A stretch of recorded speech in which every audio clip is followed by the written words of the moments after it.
Okay, this is the beginning of the review for your exam in Algebra 2 Trig. I have the first 10 problems written down up here on the board. We're going to go through these. Now there are multiple choice problems on your review sheet, but I did not write every single problem down as multiple choice unless it had to be, because I want you to be able to see the problem work. I don't want you just working backward from the answers. It's good if you can do that, but I want you to make sure you understand how to do this. So in problem number 1, it says, which statement is true about the relation shown on the graph below? That's this graph. Now, on your graph, it looks a little bit more egg-shaped. I just went ahead and drew a circle using a roll of masking tape. But the key here is that if it is going to be true about the relation, one thing that I notice is that this particular relation fails, well, if I can draw a vertical line, it fails the vertical line test. Which that means is for this x value right here I have 2 y's. For this x value right here I have 2 y's. For this x value right here I have 2 y's. So because of that, for an x to have 2 different y values, that's not a function. So if you skip down to your answers, you'll see in answer C that it says it's not a function because there are multiple y values for a given x value. Now you have to be careful, because in answer D, it looks almost exactly the same. It just says it has multiple x values for the given y value. That would be more if it was 1 to 1, like if you're trying to find an inverse, that you would have multiple x's for the same for a given y value. Now in problem number 2, it says which set of ordered pairs is not a function? Well, as I was just mentioning here in problem 1, you can't have more than one y value, distinct y value, for a given x value. And look right here in the very first one to choose from. You have the ordered pairs 3, 1 and 3, 2. That's the same x value with 2 different y values. So your answer here is going to be answer A. Now sometimes I'll have more than one answer, so I check here and I notice that all my x's are different. I check here, all my x's are different. Doesn't matter if the y's are the same, that's okay. That's still a function. It might not be a 1-to-1 function, but it's still a function. And here all my x's are different, so I can pretty much tell that the bottom 3 are not what I'm looking for in the answer. They are indeed functions. It's only answer A that's wasn't a function. Problem number 3. You're given 2 functions. Now they give you f of x equals the square root of x, which is sometimes referred to as the parent graph of the square root function. But then you'll see that g of x has got a square root in it, but it's got some other stuff. There's a 2 sitting in front. That's times the square root. There's a -4 underneath the radical with the x, and then there's a +6 on the outside. It says describe g of x in terms of f of x. Well, the graph is going to be similar, because again, this is the parent, and the children look similar to the parent, but there's 3 things that are going on here. This 2 out in front, that's times the y value here of the parent function, times the square root expression.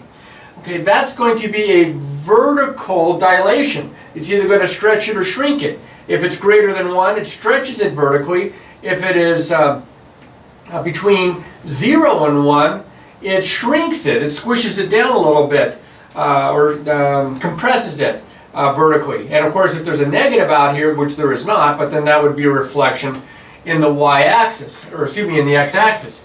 The -4 means that you're shifting your graph. It's a translation 4 units to the right. Now I know the minus makes you think, no, it's to the left, because there's a minus sign. It's like a negative to the left. But inside, what's being added or subtracted from the value here, from the variable here x, the independent variable, it has to be in the form x minus h. And if your h is a positive number, and I know that looks negative, but that's a positive number in this form, x minus the number, that means you're going to the right 4 units, and then the +6 on the outside, it's just how it looks. This +6 on the outside raises your graph up 6 units. It takes whatever y value you got here and adds 6 to it, so it's a translation of 6 units upward. Now if you look at your choices there, your answer is answer B. The reason it's answer B is because there's a vertical stretch with the 2. Okay, it's translated 4 to the right with the -4 here, and it's translated 6 upward with the +6 here. So it has to be answer, in this case answer B. Be careful, because they usually have answers very similar. They might just change one word. Read it carefully. Always, always, always read it carefully. Problem number 4. If -3, 1 is in the function f of x, then which point would be in the function f inverse of x. Now I don't have the choices here, but I can tell you right now, when you find the inverse, you interchange the x and the y. That would be 1, negative 3. You make the y the x and the x the y value. So that's the point, and that is answer A. All right, now the next one's got a little bit of work to it here. It says the inverse of the function 2x plus 3y equals 6 is, well, the first thing I would do is I would solve for y here. So I'm going to write 2x plus 3y equals 6. I'm going to subtract 2x from both sides. And I have 3y is equal to 6 minus 2x. And then if I divide by 3, I have the function. Y equals 6 minus 2x plus 3. Now that's the function that they're talking about. It says the inverse of the function. Well, if I want to find the inverse, I interchange the x and the y. Now you say, well, can't I interchange the x and the y in this step? Absolutely. I rewrote this to see what it would look like, but I can tell you right now, you probably have just as much work, if not more, using this than if you use this. So since it's already written down there, just switch the x and the y. This is 2y plus 3x equals 6. Solve for y, I'll subtract 3x from both sides. I get 2y equals 6 minus 3x, and then I'll divide by 2, and I get y equals 6 minus 3x divided by 2. Now, when you are doing a multiple choice problem, and you get an answer and it doesn't match, it may need to be rewritten. And what they've done here is they've divided 2 into both terms here. So y equals 6 divided by 2 minus 3 divided by 2x. And that still doesn't match an answer until you commute these two here. So your inverse here, which they do call, no, they didn't call it f inverse, they just call it y, is negative 3 halves x plus 3 right here. And that is answer B.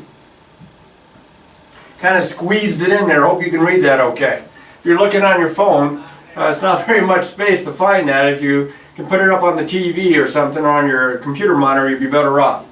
All right, now this accompanying diagram represents the graph of y equals f of x. It doesn't give us the rule or the equation, it just gives us the graph. It says which graph represents the inverse of x, the inverse of this function. Well, this is an easy one. It doesn't sound like it's an easy one, but this is an easy one. Because all you have to do to find the inverse, the graph of an inverse, given the graph of the original, is to reflect the graph of the original in the line y equals x, which is kind of like the diagonal line that goes at a 45-degree angle with the x-axis, goes right through the origin, right through the first and third quadrants. So I'm going to reflect this best I can. See how it's here in the second quadrant? It reflects down here into the fourth quadrant. I'm not going to probably draw a word the darn, but hopefully you can follow. And there it is in green. This is your y equals f inverse of x. And if I go to match my answer here on this problem, I will notice that that matches up nicely with answer C. Answer C. Okay. Problem number 7. I had to draw the graphs out. It says, which of the following graphs would not be a function? Let's go back to this guy. If it fails the vertical line test, it's not going to be a function. So I'm going to draw vertical lines, and if I can draw even one vertical line through my graph that intersects the graph in more than one place, it is not a function. Look right here. This is not a function. Now on this one, no matter where I draw my vertical line, I'm never going to cross it more than once. But on this guy, you can see I can cross it easily in a lot of different vertical lines. I can cross it in 2 places. More than one place is all I need. This guy here kind of reminds me of the parent function for the cube root function, and it is indeed a function no matter where I draw my vertical line, right? Just like here, no matter where I draw my vertical line, it never crosses it more than one time. So which ones are not, I believe is what it asked for. So it is not A, and it is not C. Problem number 8 says you are to find, given g of x equals the square root of x and h of x equals x squared. I thought that was a cube at first. Let's see, did I write a square or a cube? No, I wrote the square down, good. Equals x squared minus 1. What is g of h of 4? This does not mean g times h of 4. This is g of h of 4. This is a composite function. You find the inside function first, so I'll go to this rule, and I'll find h of 4, which is 4 squared minus 1, which is 15. And then what I'm finding is g of h of 4, I'm finding g of 15. See how much simpler it is to do the inside step first? Now g of 15, I'm going to go to my rule for g, I'm going to plug it in for x here, and I get the square root of 15. Hopefully that's a choice. And it is not, so I've messed up. What did I do wrong? G of h of 4. Oh, that's a 3. Heavens to Murgatroyd, it was a 3. Alright, let's try it again. It helps if you do it right. So this is a 3 here. So this is 64 minus 1, this is 63. So I'm finding f of 63. Yeah, I'm finding f of 63, or g of 63 here. And g of 63 is the square root of 63. Now that simplifies. That's not a simplest radical form because 9 times 7, this is also 3 square roots of 7. But the only form that's listed there would be answer D. Sorry about that, I wrote down the wrong exponent. Let's see if I got this one right. Yeah, I think I have this one written down right. It's a very, very similar problem to the last one. If f of x is equal to negative 2x plus 7, g of x is equal to x squared minus 4, find f of g of 3. Well, let's start with the inside function. Let's find, again, this is not multiplication, this is composite. This is f circle g of 3. That's what that means. So I'm going to find g of 3. G of 3, using the rule for g here, is 3 squared minus 2. 9 minus 2, which is 7. So this part here is 7. So now I'm going to find f of 7. That's negative 2 times 7 plus 7. Negative 14 plus 7, negative 7. And I think that matches answer A.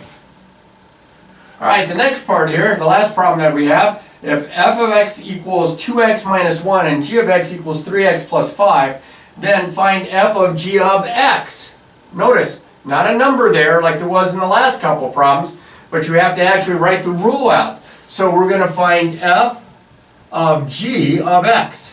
So in the inside function, and for g of x, I'm going to plug in 3x plus 5. So this is f of 3x plus 5. Now I know it looks a little weird to have an expression in the parentheses. You're used to having numbers in the parentheses. But what we're going to do is just what we did with the numbers. We're going to substitute it in the rule, in this case for f. We're going to plug 3x plus 5, all of this, right in there for x. So I have 2 times 3x plus 5 minus 1. So I just simplify, distribute. 6x plus 10 minus 1 is 6x plus 9. And hopefully that matches an answer. And let's see, does it match an answer? I got to find it here. Looks like it matches answer C. So there's the first 10. In the next video, I'll try to do at least 10 more.